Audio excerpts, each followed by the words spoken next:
Quel bilan faites-vous sur cette année 2015 et notamment vous avez participé à l'élection présidentielle du 25 avril dernier. Effectivement, c'est pour la première fois que Adi a un candidat aux élections présidentielles. Et nous étions donc candidats en avril 2015. Donc c'est une année qui a apporté de nouveautés pour le parti et pour moi-même. D'abord pour le pays, c'est toujours bon qu'un pays sorte d'une année après une dure épreuve. Je crois que comme nous nous retrouvons en bonne santé vers la fin de cette année, nous devons rendre grâce à Dieu pour ce qu'il a fait pour le pays, ce qu'il a fait pour les Togolais, ce qu'il a fait pour nous-mêmes personnellement. Évidemment, il y a des points positifs, il y a des points négatifs. Le pays a pu organiser des élections dans la paix. Il n'y a pas eu de mort, il n'y a pas eu d'assassinat. Ça, c'est un aspect positif. Même si nous, à notre niveau, ne sommes pas satisfaits de la manière dont les élections se sont déroulées, mais aussi longtemps qu'il y a eu la paix, qu'on est sorti avec la paix, je crois que c'est une bonne chose. Mais on est resté avec certains problèmes. Des problèmes notamment le problème de l'emploi des jeunes qui n'est pas toujours résolu, ce qui est quand même une grosse préoccupation en tant que Togolais, en tant qu'acteur politique, en tant que parent de jeunes, les gens n'ayant pas d'emploi. Je crois que ça doit constituer une grosse préoccupation pour nous tous. Ensuite, nous avons vu que dans certains domaines, nous avons fait des reculs, notamment au niveau des droits de l'homme. Parce que ce qui s'est passé à Mango en avril et en novembre dernier, c'est très grave. C'est très grave, c'est une grosse violation des droits de l'homme. Nous avons vu pour une manifestation, ça ne se sortait pas des morts. Et ça aussi, je crois qu'on doit faire des efforts pour que l'avenir, cela ne se produise pas. Parce que d'abord, il faut lutter contre l'impunité qu'il y a, dans la mesure où des militaires, sont descendus sur le terrain pour se rendre justice. Et ça, ce n'est autorisé dans aucune société, ni par aucune loi. Donc, ce n'est pas parce qu'ils sont des agents de force de l'ordre qu'on doit les laisser impunis. Et si on fait ça, c'est que ça peut se répéter dans l'avenir. C'est une très très mauvaise chose. Je crois que pour ça, on doit faire des efforts. On a adopté le code pénal qui dans certains domaines, dans beaucoup de domaines, il y a des avancées. Dans beaucoup de domaines, il y a des avancées qui essaient de mieux encadrer, ne serait-ce que le processus électoral. Les fraudes, les achats de conscience sont pénalisés, mais il y a des lacunes sur lesquelles il faudra revenir par la suite. Le fait de la non-imprescriptibilité des crimes de torture, ça, c'est pas une bonne chose. Nous allons y travailler en espérant que les autres collègues vont comprendre la nécessité du travail. Le problème des délits de presse qui seront sanctionnés, là également. Peut-être qu'il faut qu'on fasse tous des efforts pour voir comment, et de la part des agents de médias, des gens de médias, comme de la part des autorités, pour résoudre ce problème. Évidemment, il manque un peu de professionnalisme dans beaucoup de cas de nos journalistes, mais ça ne suffit pas pour adopter des mesures aussi répressives que le l'a fait. Bon, nous devons être contents aussi en tant que Togo pour avoir été admis, avoir la première tranche ou bien avoir franchi la première étape de Millennium Challenge. Par contre, ce qui donne des ressources, mais en même temps, il y a ce bilan de la mauvaise gouvernance qui continue dans le pays, où des gens font des détournements de tenue publique en toute impunité. Donc si nous avons des ressources supplémentaires et qui sont mal gérées, il va de soi que cela ne peut pas nous aider à nous en sortir. Le dernier point que je ne peux pas citer, c'est le problème de l'insécurité. Parce que sur certains sites, chaque jour on signale des vols et également aussi des vindictes populaires sur ces voleurs. Comme on le disait dans le cas de personnes dans le droit de se rendre justice, c'est la même chose qui s'applique. Nous regrettons vraiment qu'il y ait des vols, que le gouvernement, que les ministères de la sécurité n'arrivent pas à remplir sa mission efficacement dans ce domaine.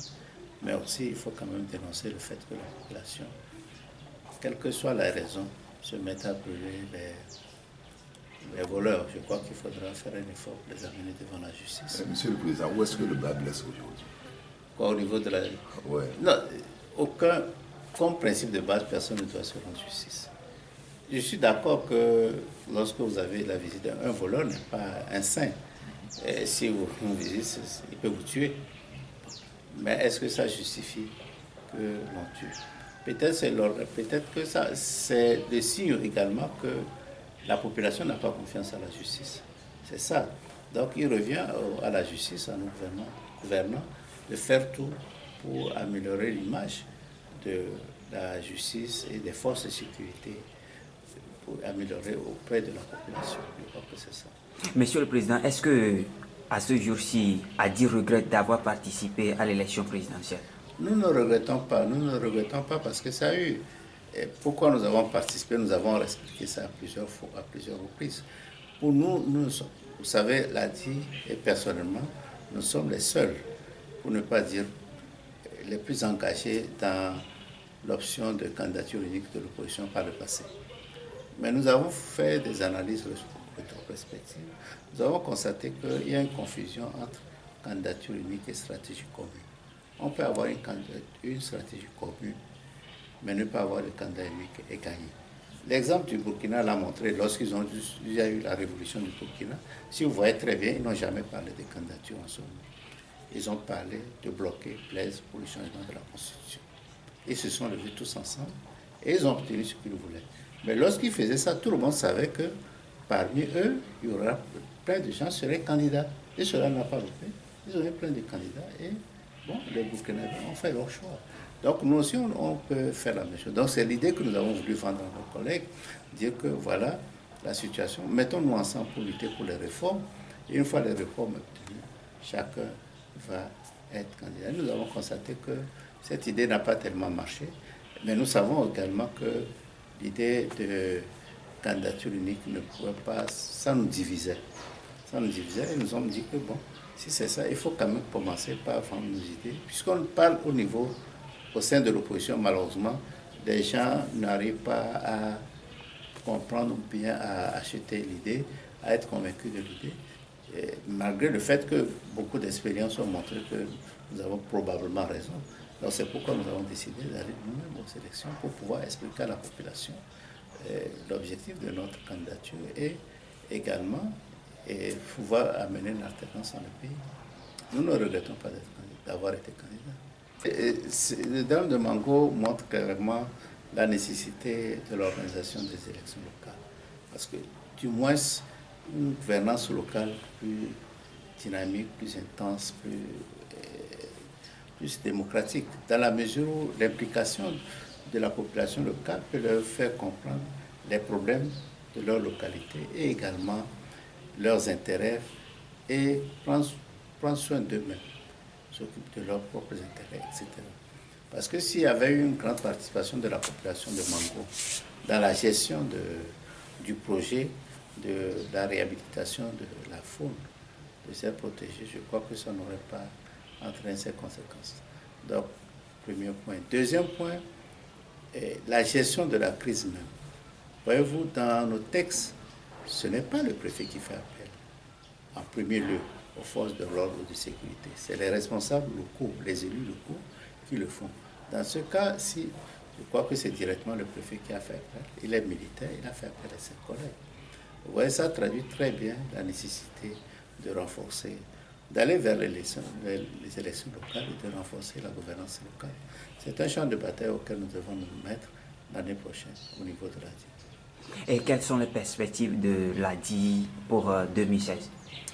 Pour 2016, nous essayons, parce que comme je vous l'ai dit pour notre participation aux élections locales, aux élections présidentielles, nous avons constaté qu'il faut se mettre une stratégie commune pour avancer. Donc pour nous, pour être plus concret, nous pensons que les stratégies que nous avons suivies jusqu'à présent, peut-être qu'il y a des erreurs. Nous disons que actuellement, dans un État, dans un pays, un mouvement vers la démocratie, l'implication de toute la population est nécessaire. Parce que c'est pour définir les nouvelles relations qu'il va y avoir entre les citoyens. Donc cela ne revient pas aux hommes politiques uniquement. et encore pire aux hommes politiques de l'opposition. Parce qu'actuellement, les gens pensent que c'est les leaders politiques de l'opposition qui doivent amener la lutte pour les réformes. Donc nous pensons plutôt que c'est déplacer le problème, c'est l'ensemble de la population qui croit aux réformes, ce qui est actuellement exact.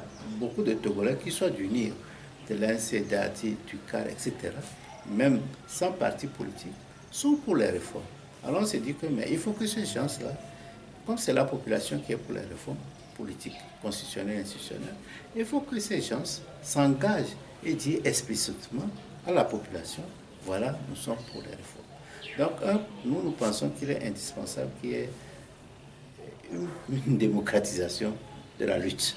Il ne faut pas que ce soit monopolisé par les hommes politiques et encore beaucoup plus par les leaders politiques. Parce que les leaders politiques de l'opposition, nous n'avons plus tellement de crédibilité auprès de la population compte tenu des multiples échecs que nous avons eus jusqu'à présent. Donc pour nous, nous allons lutter pour la formation de cette plateforme citoyenne, si vous voulez, qui va regrouper tout le monde qui veut les réformes. Il n'a qu'à s'engager. Après, la lutte politique va s'engager. C'est ce qui s'est passé au Burkina. Au Burkina, tout le monde, la société civile, au début, la lutte était entre les hommes politiques. Si vous vous rappelez, lorsque le mouvement de la lutte ou bloqué Blaise de faire ses réformes, c'était les hommes politiques. Mais à un moment donné, toute la population s'est levée et même les Kaboré qui ont gagné les élections, c'est avec un grand pan de CDP, des militants du CDP, du parti de Blaise, qu'ils ont réussi. Ça montre qu'eux aussi, ils étaient contre le blocage, contre le changement de la Constitution. Et juste au Togo, il y a une grande partie du NIR, des militants du NIR, qui sont pour ces changements, également la société civile. Donc pour nous, si on arrive à mobiliser tout le monde, tous ceux qui sont favorables au changement, et faire enlever cette lutte du champ politique, je crois qu'on peut arriver. Donc, pour nous, au niveau de la team, nous pensons y travailler. Et c'est ça, les perspectives, c'est que, il faut qu'on arrive à obtenir ces réformes en 2016. Nous sommes à la fin de l'année. Un mot pour la population. Non, quel bon de Dieu, c'est souhaiter nos merveilles de bonne santé, de bonne année et de bonheur pour nous tous. Nous tous, comme je l'ai dit, nous souhaitons que le Togo ne soit plus caractérisé par un pays de non-droit, non démocratique. Il faut que tout le monde qui croit véritablement au changement s'y mette. Donc ne pas laisser seulement les leaders politiques s'en occuper et ne pas toujours essayer de trouver des responsables dans l'échec. Parce que chacun doit faire l'introspection, doit se demander véritablement qu'est-ce que j'ai fait individuellement et collectivement pour le changement. C'est trop facile de s'asseoir et dire que voilà, c'est tel homme politique, c'est telle personne qui... C'est vrai, il y a des gens qui n'ont pas travaillé pour les réformes, mais nous-mêmes, qu'est-ce que nous avons fait? Nous devons nous poser cette question pour que l'année 2016 et l'avenir soient meilleurs pour nous tous. Bonne année à tous les Togolais. Merci, Président. Merci.